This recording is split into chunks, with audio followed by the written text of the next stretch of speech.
Hey, how's it going? This is your Daily Sweet Talk for November 29th, 2025. What does a basketball player do before he blows out his candles? He makes a swish. Um, the internet. Is it good or is it evil? The age old question. And that age is like 20, like between 20 and 30 years old, right? When did people start using the internet? 90s? Late 90s?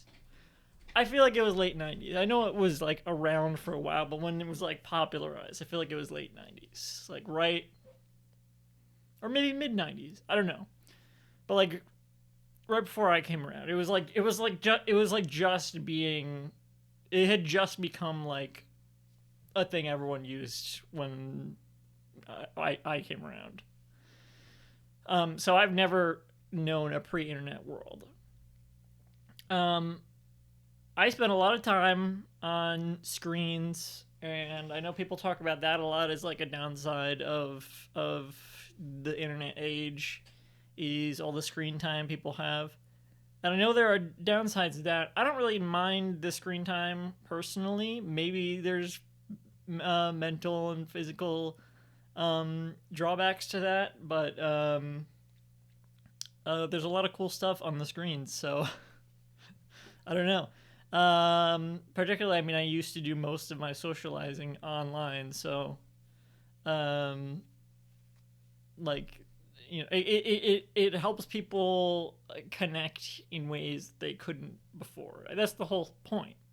That's the whole point of the internet is just making an easier way for people to connect all over the world, and that at its core is not a bad concept. I think like any concept, the only real problem is capitalism.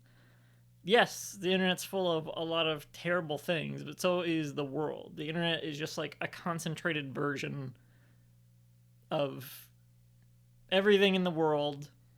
Not everything, but in a slightly hyperbolic sense, yes.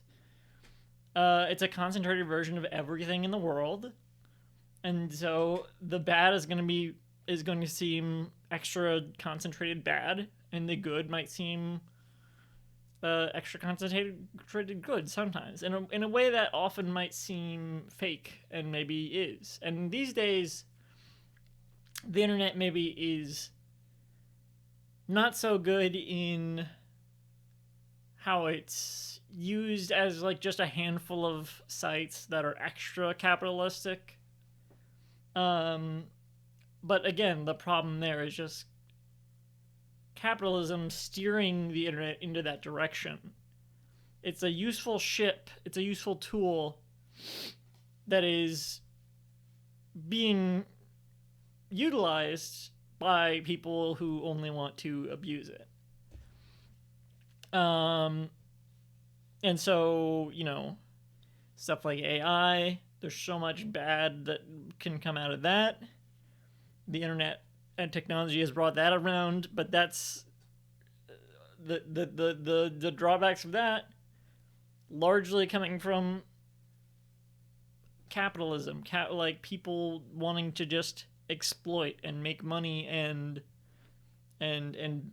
benefit themselves. And I'm not saying anything that probably isn't already obvious, but I think I don't know. I've heard it compared to like when I talk about cars, um, and the negative effects that cars have brought. I feel like cars there are alternatives to cars that would benefit people much more than cars have. And I don't think there really is an alternative to the internet. There were telephones. Telephones were like a big thing that brought everyone together in a positive way, and in some negative ways, all the spam calls and everything. And the internet is just sort of like the next step of that. Um, I don't know. I mean, I think that's basically that's what it is. It's the information superhighway, as they would have said when in the mid to late 90s, and that at its core is not bad. It's just capitalism.